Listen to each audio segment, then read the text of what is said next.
Good morning, Sitaram, Har Har Mahadev. કેમ છો તમે બધા મિત્રો? આઈ હોપ કે તમે બધા મજામાં જશો એન્ડ હું પણ મજામાં છું મિત્રો.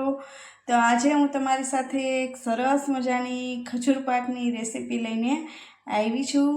તો વિડીયોમાં આગળ બન્યા રહેજો મિત્રો. પાક બનાવવા માટે સૌપ્રથમ મેં ખજૂર લીધો છે, કાજુ, બદામ એન્ડ ટોપરાનું ખમણ. ખજૂર પાક બનાવવા માટે મિત્રો સૌપ્રથમ આપણે ઘી લઈ લઈએ.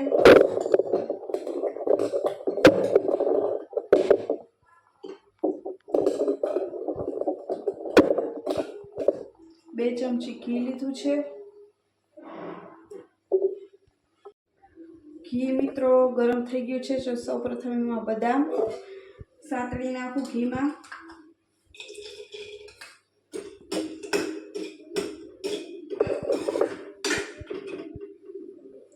પછી કાજુ એ પણ રોસ્ટ કરી નાખવાના છે.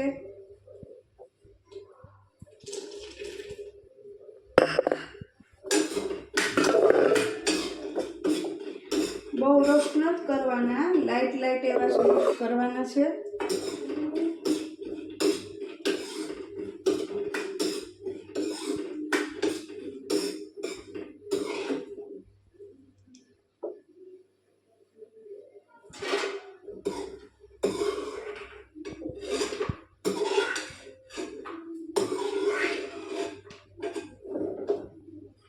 જોઈ શકો છો કાજુ ને બદામ રોસ્ટ થઈ ગયા છે મિત્રો.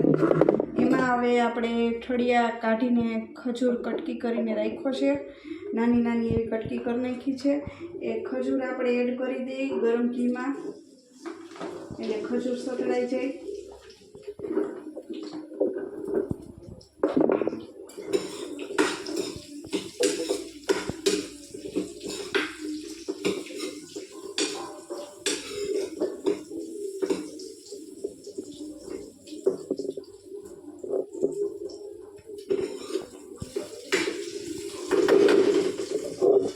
થોડી વાર ઢાંકી દઈએ એટલે મેળે મેળે સતળાઈ રાખે. જો મિત્રો હવે ખજૂર સરસ મજાનો સતળાઈ ગયો છે.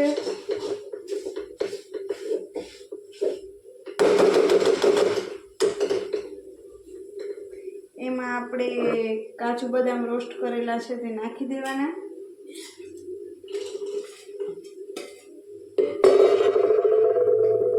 ટોપરાનું ખમણ છે તે નાખી દેવાનું.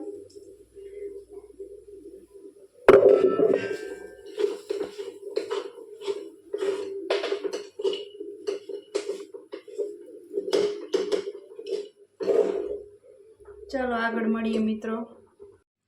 પછી મિત્રો ઘી વાળવાત કરી અને આ રીતે ગોળ ગોળ રાઉન્ડ વાળતું જવાનું. આપણે જેવો શેપ આપવો હોય એવો આપી શકીએ. તમે જોઈ શકો છો મેં આવી રીતે રાઉન્ડ શેપ આપ્યો છે. પછી ટોપરાનું જેનું ખમણ લીધું છે એને પળ કરતું જવાનું.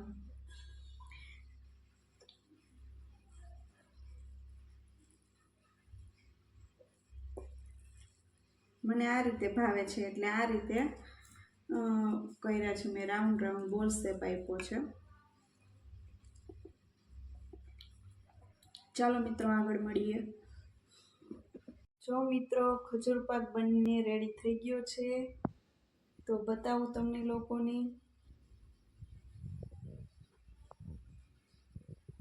કોઈ વિડીયો શૂટ કરવા વાળું આજે નહોતું એટલે આ રીતે બનાવ્યો છે.